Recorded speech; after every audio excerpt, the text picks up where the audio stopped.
Hello बच्चों, नमस्कार। क्या हाल चाल, कैसे आप सब? आई होप स्वस्थ होंगे, मस्त होंगे, फिट और फाइन होंगे। राम राम भी सारे ने। हर हर महादेव बोलो, जय बाबा की। तो बेटा आज जो है एनाटॉमी का माइंड मैप है ये, और पुष्पिपादपों का शारीर, ठीक है। और शाम को हम लोग क्वेश्चन प्रैक्टिस करेंगे मॉर्फोलॉजी और एनाटॉमी दोनों की, क्योंकि एनाटॉमी में ज़्यादा क्वेश्चन तो होते नहीं हैं। तो इसीलिए मैंने कोशिश क्या करी, जो है मैंने सोचा कि 2 लेक्चर का मतलब 2 चैप्टर का एक साथ क्वेश्चन प्रैक्टिस आपको करा देता हूँ। मैं उम्मीद करता हूँ कि आप बहुत अच्छे से अपनी पढ़ाई कर रहे होंगे, बहुत लगन के साथ, बहुत ही निष्ठा के साथ, क्योंकि यही परिश्रम है बेटा जो एक दिन रिजल्ट में परिवर्तित होगा। आज का जो हार्डवर्क है वो कल का रिजल्ट है। आप भी इस बात को भली भांति समझते हैं, है ना। सिर्फ सोचते रहने से चीज़ें नहीं हो जाती हैं कि अरे हम ऐसा कर लेंगे, हम ऐसा कर लेंगे तो ये हो जाएगा, तो वो हो जाएगा। तो ऐसे सोचने भर से चीज़ें नहीं होती हैं।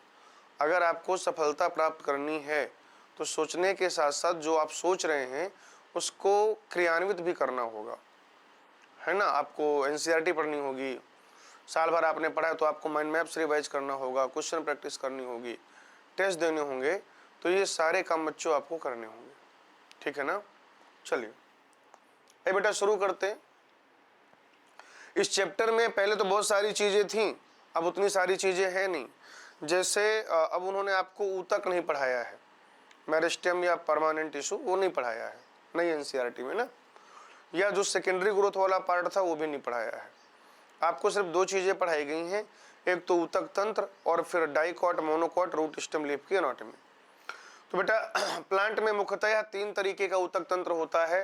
बाह्य त्वचीय ऊतक तंत्र यानी कि एपिडर्मल टिश्यू सिस्टम, भरण ऊतक तंत्र यानी कि ग्राउंड टिश्यू सिस्टम, और संवहनी ऊतक तंत्र यानी कि वेस्कुलर टिश्यू सिस्टम। अगर आप बाह्य त्वचीय ऊतक तंत्र की बात करें तो आप ये देखेंगे कि ये एक कोशिका की बनी हुई एक कॉन्टिन्यूअस लेयर होती है। पेरेनकाइमेटस होते हैं। जीव द्रव्य थोड़ा कम है इस कोशिका में। बड़ी रसधानी जीव द्रव्य जो है ना वो सेल वॉल की लाइनिंग पे पाया जाता है। अगर आप देखेंगे तो जो जीव द्रव्य है वो सेल वॉल की लाइनिंग पर पाया जाता है, ठीक है। जैसे ये सेल वॉल है तो जो जीव द्रव्य होगा वो कुछ ऐसे ऐसे ऐसे ऐसे ऐसे ऐसे प्रेजेंट होगा। एक लार्ज बड़ा वैक्यूल यहाँ पे उपस्थित होता है। अगर आप बाह्य त्वचा यानी कि एपिडर्मिस की बात करें तो बाह्य त्वचीय ऊतक तंत्र में ऐसा नहीं कि सिर्फ बाह्य त्वचा आता है, बाह्य त्वचा के साथ साथ रंध्र आएगा, मूल रोम और त्वचा रोम भी आएंगे। तो बाह्य त्वचा एकल कोशिकाओं की बनी हुई एक सतत परत है। पैरेनकाइमस कोशिकाएं हैं ये। जीव द्रव्य कम होता है, बड़ी रसधानी होती है। स्टेम या लीफ की जो क्या है एपिडर्मिस है बाह्य त्वचा, वहां पर एक मोमी परत क्यूटिकल का डिपोजिशन होता है, जबकि रूट में ऐसा नहीं होता। रंध्र की अगर आप बात करें तो रंध्र क्या करते हैं बेटा, एक तो वाष्पोत्सर्जन का काम करते हैं और साथ ही साथ गैस विनिमय का काम करते हैं, ठीक है। रंध्र में क्या हो जाएगा बेटा, अगर पूरे रंध्र तंत्र की बात करें, पूरे स्टोमेटल अपरेटस की बात करें तो एक तो रंध्र हो जाएगा जिसे स्टोमेटल पोर या स्टोमेटल अपर्चर कहेंगे। सब्सिडियरी सेल यानी कि सहायक कोशिकाएं हो जाएंगी, और रंध्र के साथ साथ वहां पे क्या रहेगा, द्वार कोशिका यानी कि गार्ड सेल रहेगी। ये जो द्वार कोशिका है इसकी जो बाहरी भित्ति है वो पतली होती है, भीतरी भित्ति जो है वो मोटी होती है। यहां से एक सवाल बन सकता है बेटा छोटा सा, ठीक है। यहां से एक सवाल बन सकता है। अगर यहां से नहीं बना तो ये भी बहुत इंपॉर्टेंट है, यहां से भी सवाल पूछा जाता है। क्या पूछा जाता है भाई कि जो गार्ड सेल हैं, द्वार कोशिकाएं, उनकी आकृति क्या है। तो आप बताएंगे कि डाइकॉट में वो सेम के जैसी होती है और मोनोकॉट में वो डंबल जैसी होती है, ठीक है। फिर बेटा मूल रोम और त्वचा रोम, तो मूल रोम रूट में पाया जाएगा, त्वचा रोम तने में पाया जाएगा। मूल रोम जो है वो एकल कोशिकीय हैं, त्वचा रोम कैसे भी हो सकते हैं, सामान्यतया बहुकोशिकीय होते हैं। मूल रोम का काम क्या है कि वो सरफेस एरिया को बढ़ाता है तो एब्जॉर्प्शन बढ़ जाता है। सरफेस एरिया को बढ़ाएगा तो एब्जॉर्प्शन यानी अवशोषण के लिए सतही क्षेत्रफल बढ़ जाएगा। जबकि ये जो त्वचा रोम हैं ये स्टिफ भी हो सकते हैं या स्रावी प्रकृति के हो सकते हैं, सिक्रीटरी नेचर के, कुछ सिक्रीट कर रहे हों। साथ ही साथ ये वाष्पोत्सर्जन की दर को भी कम करते हैं। नेक्स्ट है ग्राउंड टिश्यू सिस्टम यानी कि भरण ऊतक। पैरेनकाइमा, कोलेनकाइमा, स्क्लेनकाइमा का बना होता है। पैरेनकाइमा जो है वलकुट में पाया जाएगा, ठीक है, परिरंभ में पाया जाएगा, पित्त में पाया जाएगा, मज्जाकिरण में पाया जाएगा। पत्तियों का जो भरण ऊतक होता है, ध्यान से सुनिएगा बेटा, पत्तियों का जो भरण ऊतक है उसको पर्ण मध्योतक कह देंगे हम, है ना। पतली भित्ति वाली कोशिका होती है बेटा, जो पर्ण मध्योतक कोशिकाएं हैं, लीफ की जो मीजोफिल सेल है वो पतली भित्ति वाली कोशिका होती हैं, और उनमें खास बात क्या है बेटा कि क्लोरोप्लास्ट प्रेजेंट होता है। क्या प्रेजेंट होता है? क्लोरोप्लास्ट। संवहनी ऊतक तंत्र से आपको एक सवाल देखने को मिल सकता है, ठीक है। क्या देखने को मिल सकता है मैं आपको बताता हूं। वो हो सकता है कि आपसे मैचिंग टाइप का सवाल पूछ लें या फिर स्टेटमेंट टाइप का सवाल पूछ लें वेस्कुलर बंडल से रिलेटेड। तो अगर ऐसा हो जाए, ध्यान से समझिएगा कि ये जाइलम और फ्लोएम, ये जाइलम और फ्लोएम, ये जाइलम और फ्लोएम, ये जाइलम और फ्लोएम, अगर ये जाइलम फ्लोएम अलग अलग त्रिज्या में उपस्थित हैं एकांतर रूप से, है ना, एक मतलब एक जाइलम एक फ्लोएम, एक जाइलम एक फ्लोएम, तो अगर ये अलग अलग त्रिज्या में उपस्थित हैं एकांतर रूप से, तो इस तरीके की व्यवस्था को क्या कहेंगे? अरीय संवहनी ऊतक तंत्र या अरीय संवहनी बंडल, रेडियल कहेंगे बेटा। और ये जो रेडियल यानी अरीय है ये कहाँ पर पाया जाता है? तो आप कहेंगे सर ये तो रूट में पाया जाता है, जड़ में पाया जाता है।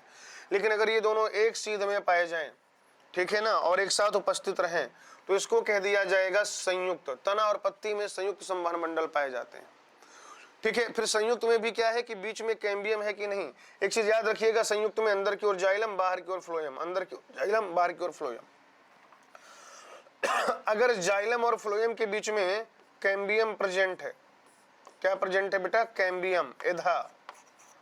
अगर जाइलम और फ्लोएम के बीच में कैम्बियम प्रेजेंट है तो फिर इसको कह दिया जाएगा संयुक्त खुला, और अगर कैम्बियम एब्सेंट है तो कह दिया जाएगा संयुक्त बंद। तो संयुक्त और खुला जो वेस्कुलर बंडल है वो डाइकोट स्टेम में पाया जाता है, संयुक्त बंद जो है कहां पर पाया जाता है बेटा? मोनोकोट स्टेम में। यानी कि रूट में अरीय है, डाइकोट स्टेम में संयुक्त खुला है, और मोनोकोट स्टेम में संयुक्त बंद है। फटाफट से स्क्रीनशॉट ले लीजिए, फिर आगे बढ़ते हैं।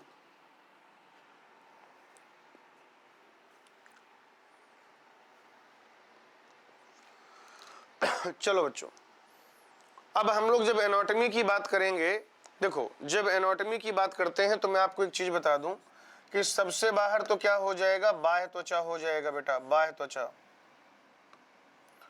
सबसे बाहर हो जाएगा बाह्य त्वचा। बाह्य त्वचा के बाद क्या होता है? कॉर्टेक्स, ठीक है। और कॉर्टेक्स के कितने कितने परत हो सकते हैं? 3। कौन कौन सा? एक तो बाह्य अधस त्वचा जिसको हम लोग क्या कहते हैं? हाइपोडर्मिस। फिर क्या हो जाएगा? जनरल कॉर्टेक्स यानी कि सामान्य वलकुट। और फिर हो जाएगा बेटा अंतस्त्वचा, अंतस्त्वचा। उसके बाद हो जाएगा बच्चों परिरंभ, फिर संवहन बंडल है। उसके बाद अगर उपस्थित है तो पित्त व पित्त किरण, मज्जा व मज्जा किरण। ये पूरा मतलब एक, ठीक है, ये मैक्सिमम ये पॉसिबिलिटी होती है भाई, अगर आप बाहर से अंदर की तरफ लेयर देखें, ठीक है। लेकिन खास बात यह है कि रूट में फिर हाइपोडर्मिस एब्सेंट होता है। रूट में क्या हो जाएगा बेटा? जो हाइपोडर्मिस है जिसको आप बाह्य अधस त्वचा कहते हैं वो एब्सेंट है, नहीं पाया जाता। तो अगर आप रूट की बात करें किसी भी मूल की, चाहे वो डाइकॉट हो या फिर मोनोकॉट हो, ठीक है, यहां पे लिख देता हूं मैं, रूट में क्या व्यवस्था रहेगी बताइए जरा? तो एपिडर्मिस पाया जाएगा। एपिडर्मिस के बाद क्या हो जाएगा बताइए जरा? कॉर्टेक्स हो जाएगा। कॉर्टेक्स के बाद इंडोडर्मिस हो जाएगा, पेरीसाइकिल, वेस्कुलर बंडल, फिर जैसा भी है पित्त, है ना, अल्प विकसित है या सुविकसित है। तो ये इस तरीके से लेयर प्रेजेंट रहेंगे। ये मैंने आपको बताया कि रूट स्टेम सब लीफ को मिला के अगर देखोगे तो क्या क्या लेयर पाई जाती हैं। और फिर मैंने आपको बताया कि जो रूट होती है, रूट में जो है हाइपोडर्मिस नहीं पाया जाता है बेटे, रूट में हाइपोडर्मिस नहीं पाया जाता। तो फिर रूट में कौन कौन सी लेयर है? ये इस तरीके का सवाल पूछा जाता है कि रूट में या फिर डाइकॉट रूट में जो परतें पाई जाती हैं उनका बाहर से अंदर की ओर क्रम बताइए या अंदर से बाहर की ओर क्रम बताइए। तो सबसे बाहर मूलीय त्वचा या बाह्य त्वचा, फिर वलकुट, अंतस्त्वचा, परिरंभ, संवहन बंडल और फिर पित्त। क्लियर? यही सब मामला है। डाइकॉट रूट में आप याद रखिएगा कि जो वल्कुट एपिडर्मिस जो है, एपिडर्मिस के बारे में तो पढ़ ही चुके हैं, ठीक है ना, एपिडर्मिस के बारे में तो पढ़ ही चुके हैं। सिंगल सेल का बना हुआ लेयर होगा। रूट है तो क्यूटिकल एपिडर्मिस में नहीं पाया जाएगा। रूट है तो एपिडर्मिस में कुछ यूनिसेलुलर इलॉन्गेशन होंगे जिनको मूल रोम कह दिया जाएगा। ये मूल रोम सरफेस एरिया बढ़ा देंगे, पृष्ठ क्षेत्रफल बढ़ा देंगे, तो अवशोषण बढ़ जाएगा, ठीक है।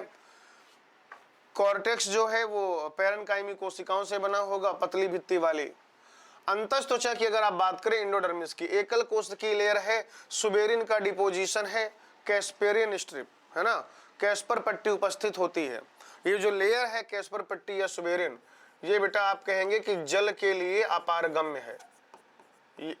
जल के लिए क्या है? अपारगम्य। यहां से एक सवाल बन सकता है, ठीक है। पिथ जो है यहां पर अगर आप देखें तो अल्प विकसित होता है और वहीं से नहीं, पिथ अल्प विकसित है, ये बात समझ में आती है, क्लियर।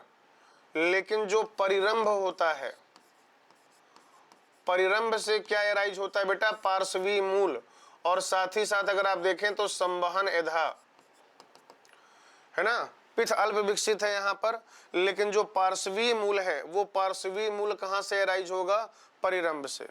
जाइलम और फ्लोएम के बीच में कुछ पैरेन्काइमी कोशिकाएं पाई जाती हैं जिनको क्या कह दिया जाता है?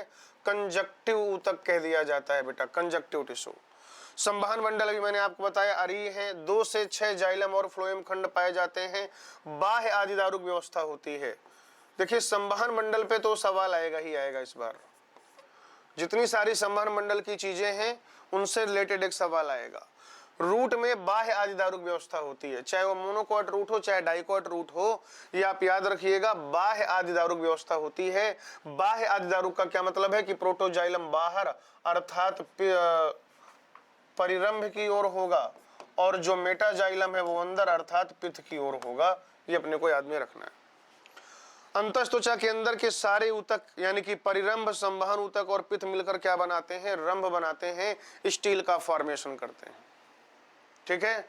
तो डाइकॉट रूट और मोनोकॉट रूट की संरचना लगभग सिमिलर है।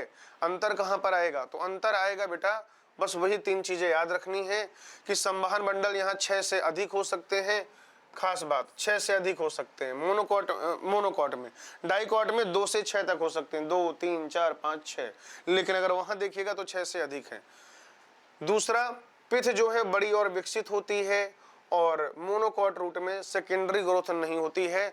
हम लोग कहेंगे कि द्वितीयक वृद्धि जो है वो नहीं होती है। फटाफट से स्क्रीनशॉट लीजिए बेटा, इसके बाहर रूट से रिलेटेड सवाल नहीं बनना चाहिए। चलो आगे देखो, यहां पर अगर आप यहां पर बेटा बात करते हो द्विबीजपत्री तना और एक बीजपत्री तना की, ठीक है, तो मैं आपको बताता हूं, एक तो त्वचा रोम उपस्थित रहेंगे, सबसे बाहर एपिडर्मिस है, फिर उसके बाद अधस्थ त्वचा यानी कि हाइपोडर्मिस होगा, हाइपोडर्मिस। और ये जो हाइपोडर्मिस है वो कोलेनकाइमा का बना हुआ है, फिर पेरेन्काइमा का बना हुआ कॉर्टेक्स है।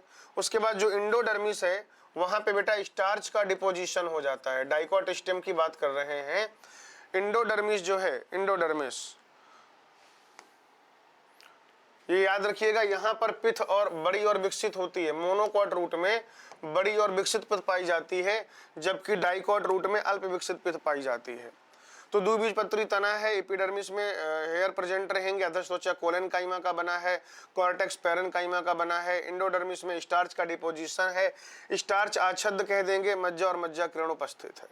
संवहन मंडल यहाँ पर बेटा वलय के रूप में उपस्थित होते हैं। संवहन मंडल कैसे होते हैं? वलय के रूप में उपस्थित। कैसे हैं? संयुक्त और खुला। मध्य आदिदारुक व्यवस्था यानी कि प्रोटोजाइलम अंदर की ओर होगा, अंदर यानी कि किधर होगा बेटा? पिथ की ओर होगा, और मेटाजाइलम बेटा इनमें परिरंभ की ओर होगा, बाहर की ओर होगा। और यहाँ पर बेटा जो पिथ है सुविकसित पिथ पाई जाती है, बढ़िया वेल डेवलप्ड पिथ यहाँ पर बेटा पाई जाती है। क्लियर?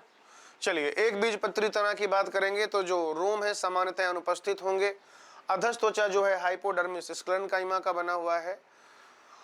और उसके बाद आप देखिएगा ना कि फिर जो है पूरा क्या है, एक भरण ऊतक पाया जाता है, ग्राउंड टिश्यू। उसमें अलग अलग लेयर आपको नहीं मिलेंगे, ठीक है, इसमें मज्जा और मज्जा किरण अनुपस्थित है, वही लिखा हुआ है कि पित्त अनुपस्थित है भाई। संवहन मंडल अगर आप देखेंगे तो बिखरे हुए हैं, खास बात इसके संवहन मंडल, मतलब संवहन मंडल का कोई ना कोई सवाल आना तय है। बिखरे हुए संवहन मंडल है, संयुक्त और बंद हैं, जबकि ये संयुक्त और खुले होते हैं। मध्य आदिदारुक व्यवस्था यहाँ पर भी होगी, याद रखिएगा। और रूट में जो होता है वो होता है बाह्य आदिदारुक। रूट चाहे मोनोकॉट का हो चाहे डाइकॉट का, बाह्य आदिदारुक। और स्टेम में होता है बेटा मध्य आदिदारुक, चाहे मोनोकॉट का हो चाहे डाइकॉट का। ठीक है, संवहन मंडल में फ्लोएम पैरेन्काइमा एब्सेंट होगा, मोनोकॉट स्टेम में स्क्लेरेन्काइमी बंडल आच्छादित, मतलब जो वेस्कुलर बंडल है उसकी एक लेयर बाहर कवरिंग से पाई जाती है, तो स्क्लेरेन्काइमी बंडल आच्छादित उपस्थित है। और साथ ही साथ यहाँ पर जल गुहिका उपस्थित होता है। मोनोकॉट स्टेम के बिना यूजुअली नीट का पेपर नहीं बनता। ठीक है ना, याद रखिएगा। फटाफट से स्क्रीनशॉट लीजिए, लीफ के बारे में पढ़ेंगे, लीफ के बारे में भाई।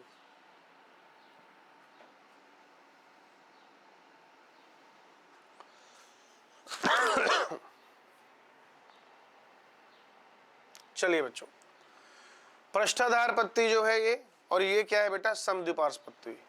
तो जो पृष्ठाधार पत्ती है वो सामान्यतया डाइकॉट में पाई जाती है, और जो समद्विपार्श्व पत्ती वो सामान्यतया मोनोकॉट में पाई जाती है। अब आप देखेंगे कि जो पृष्ठाधार पत्ती है वो कहीं ना कहीं मूल अक्ष के, क्या इस अक्ष के, मुख अक्ष के क्या होती है बेटा, पैर लंबवत होती है। तो परिणाम स्वरूप आप देखेंगे कि ये ऊपर की बाह, ये मान लीजिए एक पत्ती है, तो ये ऊपर की बाह्य त्वचा हो गई और ये नीचे की बाह्य त्वचा हो गई। तो जो ऊपरी बाह्य त्वचा है, ऊपरी बाह्य त्वचा पे सूर्य का प्रकाश अधिक गिरता है। ठीक है, और साथ ही साथ क्या हो जाएगा, यहाँ पर क्यूटिकल का डिपोजिशन ज्यादा होता है, जबकि जो रंध्रों की संख्या है, नंबर ऑफ स्टोमेटा, वो निचली बाह्य त्वचा पे ज्यादा होता है। जबकि मोनोकॉट में जो समद्विपार्श्व पत्ती पाई जाती है वो थोड़ा सा इस मुख अक्ष के क्या होती है, पैरेलल होती है। तो दोनों सतहों पर जब सूर्य का प्रकाश आता है, कुछ इस तरीके से पत्ती है, तो दोनों सतहों पर सूर्य का प्रकाश बराबर पड़ता है। परिणाम स्वरूप दोनों सतहों पर क्यूटिकल की मोटाई समान होती है और रंध्रों की संख्या भी समान होती है। देखिए पहला पॉइंट दोनों में वही है, ये रहा इधर, ये रहा इधर। क्लियर। बाकी संवहन मंडल, तो चूंकि जो डाइकॉट लीफ है उसमें आप जानते हैं रेटिकुलेट वेनेशन होता है, जालिकावत शिराविन्यास पाया जाता है। और बच्चों जालिकावत शिराविन्यास पाए जाने की वजह से, जालिकावत शिराविन्यास पाए जाने की वजह से संवहन मंडल के आकार में भिन्नता होती है। ठीक है, संयुक्त तथा बंद होंगे और यहाँ पर पैरेन्काइमी बंडल आच्छादित पाया जाएगा। बच्चों जो डाइकॉट की लीफ है उसमें जो पर्णमध्योतक है वो खंभ और स्पंजी पर्णमध्योतक में विभेदित होती है। जैसे ये जो आप देख रहे हैं, अपर एपिडर्मिस के नीचे ये क्या प्रेजेंट है, ऐसे ये कुछ सेल्स हैं बेटा जिनके बीच में स्पेस बहुत कम है। ठीक है, लंबी लंबी कोशिकाएं, इनको खंभ पैरेन्काइमा कहते हैं। और खंभ पैरेन्काइमा से के नीचे से, खंभ पैरेन्काइमा के नीचे से और फिर ये लोअर एपिडर्मिस तक, देखिए बहुत ज्यादा स्पेस है सेल के बीच में, यहाँ तक कि यहाँ तो वायु गुहिकाएं भी उपस्थित होती हैं, इनको स्पंजी पैरेन्काइमा कह दिया जाएगा। तो जो डाइकॉट लीफ है, पृष्ठाधार पत्ती है, उसमें पर्णमध्योतक खंभ और स्पंजी पर्णमध्योतक में विभेदित होता है, जबकि मोनोकॉट में ऐसा नहीं होता।